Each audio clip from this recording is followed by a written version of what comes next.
ओम नमः शिवाय। शिव महापुराण वायव्य संहिता अध्याय 18 दक्ष ने शिवनो शाप। मुनि बोल्या, हे वायुदेव, शंकरनी पत्नी दक्ष पुत्री सतीए दक्षથી ઉત્પન્ન થયેલું પોતાનું શરીર તો યજ્ઞમાં ભસ્મ કરી દીધું હતું. પછી તેણે કયા કારણથી હિમાલયને ત્યાં જન્મ લીધો અને દક્ષ પ્રજાપતિએ શિવ નિંદા કેમ કરી? પછી શિવના તપથી બીજો જન્મ કેવી રીતે પ્રાપ્ત કર્યો? આ આખ્યાન હવે કૃપા કરીને અમને સંભળાવો. વાયુદેવ બોલ્યા, હે ઋષિગણ સાંભળો. એક સમયે દેવતા, દૈત્ય, સિદ્ધ મુનિ વગેરે શિવ દર્શન માટે હિમાલયના શિખર ઉપર પહોંચ્યા. ત્યાં જઈને દર્શન કર્યા.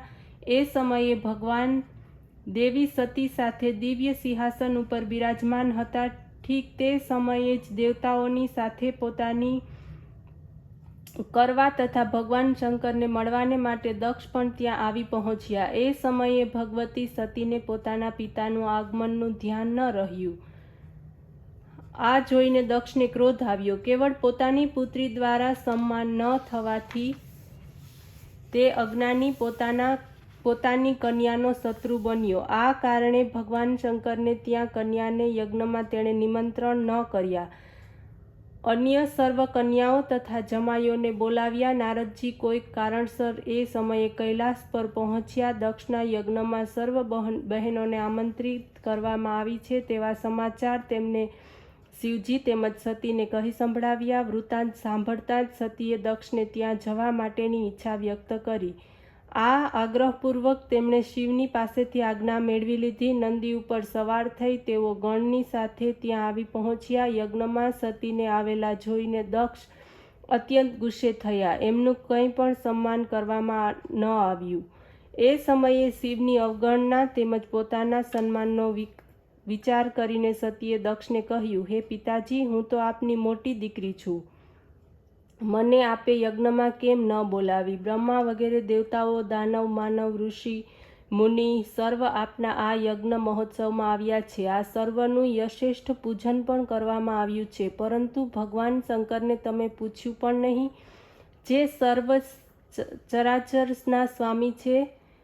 તમે તો એમનું અપમાન કર્યું છે. આ સારું ન કહેવાય. આટલું સાંભળતા જ ક્રોધે ભરાયેલા દક્ષ કહેવા માંડ્યા, મારી અન્ય સર્વ કન્યાઓ સુપાત્ર તેમજ પૂજનીય છે. તે સર્વના પતિ પણ પૂજનીય છે. કેવળ તું જ અયોગ્ય તેમજ અપૂજનીય છે, કારણ કે રુદ્ર તારો પતિ છે. તે આળસુ, તમોગુણી, નિરુદ્ધમી છે. તું પણ તેવી જ બની ગઈ છે. તેથી જ તમારા બંનેનું સન્માન કરવામાં આવ્યું નથી. આ સાંભળતા જ ભગવતીને ક્રોધ આવ્યો. ત્યારે સર્વ સભાસદોની સમક્ષ તે બોલ્યા, તમે અપરાધ વગર અમારા પૂજ્ય પતિનું ખરાબ શબ્દોમાં અપમાન કર્યું છે. આ કારણથી તમે દંડનીય છો. કારણ કે વિદ્યાનો શોર, ગુરુ નિંદક, શિવદ્રોહી દંડનીય હોય છે. તમે શિવની નિંદા કરનારા છો, તેથી તમારા કુળનો નાશ થશે. આમ કહીને જગદંબા સતીએ પોતાનું શરીર યોગાયજ્ઞથી એ યજ્ઞમાં ભસ્મ કરી દીધું. હે ઋષિઓ, એ સમયે જ પુત્રીની ઈચ્છાથી હિમાલય તપસ્યા કરી રહ્યા હતા. એમની તપસ્યા સફળ કરવાના હેતુથી જગદંબાએ એમને ત્યાં જન્મ ધારણ કર્યો. આ બાજુ સતીના દેહ ત્યાગનો વૃત્તાંત ભગવાન શંકરને જ્ઞાન થયું.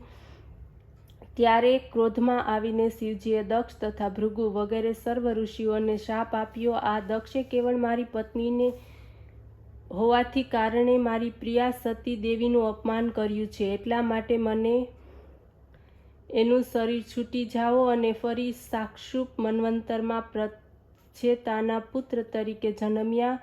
અને તે જમાઈઓનું દક્ષે સન્માન કર્યું. તે આયોની જ હતા, છતાં યોનિ દ્વારા જન્મ પ્રાપ્ત કરનારા થયા. હે મુનિઓ, ભગવાન રુદ્રના આ પ્રકારના શ્રાપથી બ્રહ્મા પુત્ર દક્ષનું શરીર છૂટી ગયું. તે પૃથ્વી ઉપર પડ્યું. એના પછી તે સાક્ષુપ મન્વંતરમાં પ્રાચીન બહિર્ષના પૌત્રો તેમજ પ્રસેતાઓના પુત્ર તરીકે જન્મ્યા. આ પ્રકારે ભૃગુ વગેરે ઋષિ પણ વૈવત્સ્ય મન્વંતરમાં બ્રહ્મ યજ્ઞમાં વરુણ સંબંધી શરીરને પામી જન્મ્યા. ઓમ નમઃ શિવાય.